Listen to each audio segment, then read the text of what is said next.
সময় থাকতে ভালোবাসার মানুষের মূল্য দিতে শিখুন। এমনও তো হতে পারে সে আজ আছে কাল নাও থাকতে পারে। আজকে আমি তোমাদের এমন একটি স্টোরি শোনাবো যেটা শুনে আমি নিজে চোখের পানি ধরে রাখতে পারিনি। আজকে এই স্টোরিটা লিখে পাঠিয়েছে ভাইয়াটার হয়ে আমি গল্পটা আপনাদের বলে শোনাবো। তো শুরু করি। বাহির থেকে আড্ডা দিয়ে বাসায় আসলাম। এমনিতে বাবা মা গ্রামে থাকে, চাকরির জন্য আমি শহরে কোনো এক ফ্ল্যাটে থাকি। কিন্তু রাত 9টা বাজলে বাড়ির থেকে কল দিত, বক বক করতো এত রাতে বাহিরে আড্ডা দেই কেন, অথচ তখন বাজে রাত 9টা।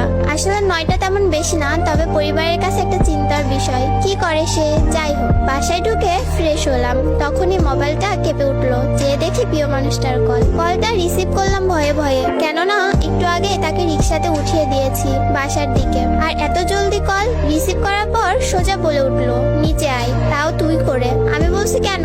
তার একটাই কথা, তুই নিচে নামবি নাকি আমি তোর বাসায় আসবো। বাসায় বারান্দায় গিয়ে দেখি রিক্সা নিয়ে বসা সে। তার বায়না তাকে বাসায় দিয়ে আসতে হবে। বললাম, তুমি আগে কেন বলনি? তার এক কথা, নিচে নামবি না বাসায় ঢুকবো। বাসা থেকে বের হওয়াটা সহজ নয়, কেননা বাড়িওয়ালা করা নির্দেশ রাত 11টার পর বাহিরে থাকতে পারবো না, আর থাকলেও গেট লক হয়ে যাবে, ঢুকতে পারবো না। যাই হোক, রাত বাজে 9টা, হাতে এখনো আরো 2 ঘন্টার সময়। বের হয়ে রিক্সায় উঠে তাকে তার বাসায় নামিয়ে দেয়, আর সে ততক্ষণ আমার কাঁধে মাথা রেখে তার স্বপ্নের কথা বলে যাচ্ছে।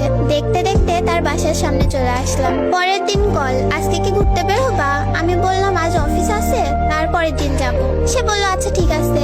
অফিস থেকে বাসায় ফিরলাম রাত 9টা বাজে। সারাদিন প্রিয় মানুষটার সাথে কথা বলতে পারিনি। ওর কথা ভাবতেই ওর ফোন আসলো। ফোন রিসিভ করলাম আর সে বলল, বাবু নিচে আসো, একটা সারপ্রাইজ আছে। আমি নিচে গিয়ে দেখি প্রিয় মানুষটা দাঁড়িয়ে আছে। উকি মেরে দেখছিলাম ওর হাতে কিছু আছে কিনা, কিন্তু কই, কিছুই তো দেখলাম না। ভাবলাম পাগলিটা চুমু খাবার জন্য এসেছে, তাই ওকে চুমু খাবার জন্য ওর দিকে এগিয়ে যাচ্ছিলাম, কিন্তু আমাকে ধাক্কা দিয়ে পিছিয়ে গেল আর বলল, এখন চুমু খেতে হবে না, রাতে অনেক খেতে পারবা। আমি বললাম, রাতে অনেক খেতে পারবো মানে? সে বলল, বান্ধবীর বাসায় থাকার কথা বলে এসেছে, আজ তোমার সাথে থাকবো। আজ তোমার সাথে থাকবো, তোমার বুকে মাথা রেখে ঘুমাবো। আমি একটু রেগে বললাম, উফ, কেউ দেখে ফেলার আগে যাও তো। সে জেদ করতে লাগলো, আমি যাব না, সারারাত এখানেই দাঁড়িয়ে থাকবো। আমি বললাম, তোমার যা ইচ্ছা তুমি তাই করো। আমি আমার রুমে চলে আসলাম। কিছুক্ষণ পর জানালার ফাঁক দিয়ে তাকিয়ে দেখলাম সে এখনো দাঁড়িয়ে আছে, মুখ গোমড়া করে, আর কিছু বাজে ছেলেরা ওর দিকে এগিয়ে আসছিল। আমি নিচে গিয়ে ওর হাত ধরে টেনে নিজের রুমে নিয়ে আসলাম। এখন কি করি? বাড়িওয়ালা যদি জানতে পারে আমাকে সোজা বের করে দিবে, তাই ওকে লুকিয়ে রাখলাম। দুজন একসাথে ডিনার করে শুয়ে পড়লাম। পরের দিন ঘুম থেকে উঠে দেখি পাগলিটা আমার বুকে মাথা রেখে ঘুমিয়ে আছে। অনেক মিষ্টি দেখতে আর মায়াবী মুখ, কি আরামেই না ঘুমিয়ে আছে। না জানি কি স্বপ্ন দেখছে। আমি আলতো করে ওর চোখে মুখে আমার হাত বুলিয়ে দিচ্ছিলাম, আর সে আমার হাত ধরে ওর গালের সাথে চেপে ধরে রাখলো, যেন এটা ওর নিজের হাত। আমি হাত সরিয়ে নিতে চাইলাম, কিন্তু সে আরো শক্ত করে ধরে আছে, ছাড়ছেই না।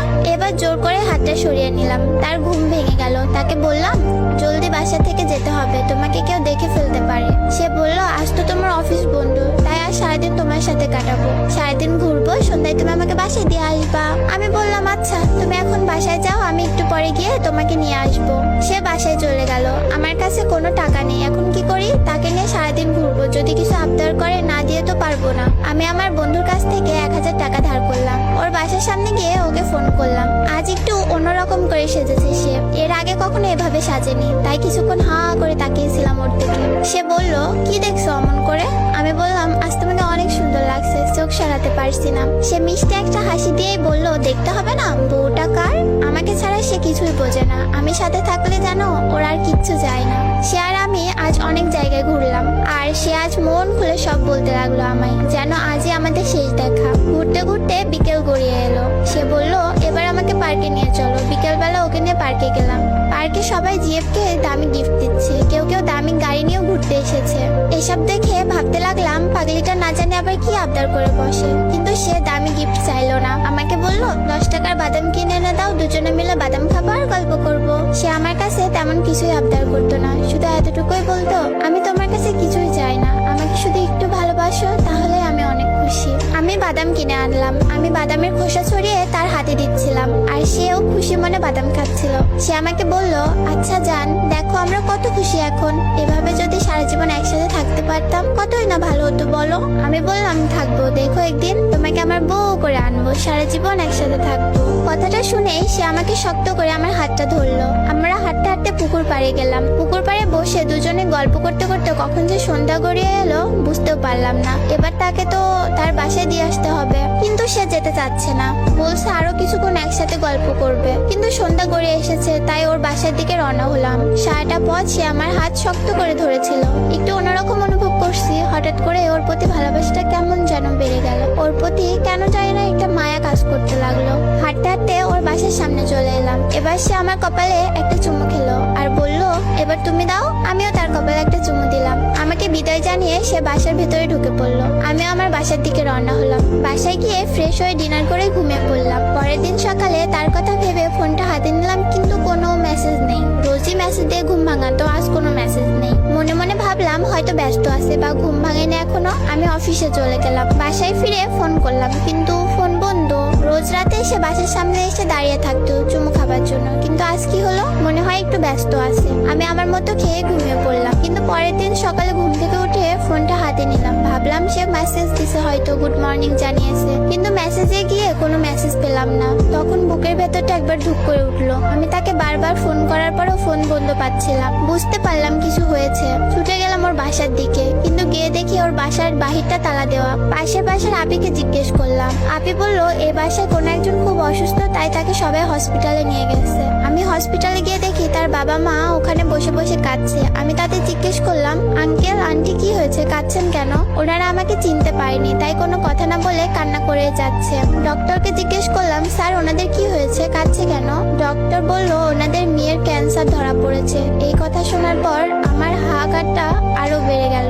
আমি রুমের দরজার কাছ দিয়ে ভেতরে তাকালাম। ভেতরে আমার মানুষটা শুয়ে আছে। তখন খুব ইচ্ছা করছিল ভেতরে গিয়ে তাকে জড়িয়ে ধরতে, তার কপালে একটা চুমু খেতে, কিন্তু বাহিরে ওর মা বাবা, তাই পারিনি। আমি আর কোথাও যাইনি তাকে ছেড়ে। যদি ওর কিছু হয়ে যায়, হসপিটালের বাইরেই অপেক্ষা করতে লাগলাম পাগলিটার জন্য।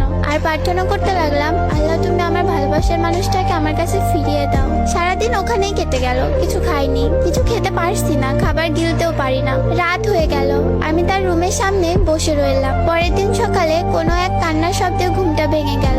চোখ খুলতে দেখি তার বাবা মা অনেক কান্না করছে। ওদের আরো কিছু আত্মীয় স্বজনও ছিল। সবার কান্নাকাটি দেখে অনেক ভয় করছিল আমার। আস্তে আস্তে ওর রুমের দিকে এগিয়ে গেলাম। এবার দরজার ফাঁক দিয়ে ভেতরে তাকালাম। তাকিয়ে দেখি সে আর বেঁচে নেই, না ফেরার দেশে চলে গেছে। আমি কান্না করতে পারছি না, কি করবো বুঝতে পারছি না। বিশ্বাস করতে পারছি না যে প্রিয় মানুষটা আর বেঁচে নেই। তখন মনে হচ্ছিল কেউ আমার বুকের মধ্যে হাতুড়ি পিটাচ্ছে। সকাল 10টা বাজে তার জানাজা হলো। সেদিন আমার সারাটা দিন কিভাবে কেটেছিল মনে নেই। এবার হাঁটতে শুরু করলাম। কোথায় যাচ্ছে নিজেও জানি না। বুকের বাঁ পাশে তীব্র ব্যথা করছে। ভিড়ের মধ্যে নিজেকে খুব একা মনে হচ্ছিল। মনে হচ্ছিল আমার জীবন থেকে অনেক বড় কিছু হারিয়ে ফেলেছি। হাঁটতে হাঁটতে পৌঁছে গেলাম পুকুর পাড়ে, যেখানে বসে রোজ আমি তার সাথে গল্প করতাম। আকাশে তখন মিটি মিটি তারা জ্বলছে। তারার দিকে তাকিয়ে রইলাম। চলে গেলাম কল্পনার রাজ্যে। প্রিয়টার সাথে কাটানোর সময়গুলোর কথা ভাবতে লাগলাম। সেখানে বসে রোজ আমি তার সাথে কত গল্প করতাম। এখন আর কেউ মেসেজ দিয়ে গুড মর্নিং বলে ঘুম ভাঙাবে না। কেউ রোজ রাতে এসে বলবে না জান আমার কপালে একটা চুমু দাও। এখন কেউ আর আমার বুকে মাথা রেখে ঘুমাবে না। এভাবে ভাবতেই চোখের পানি গড়িয়ে পড়তে লাগলো।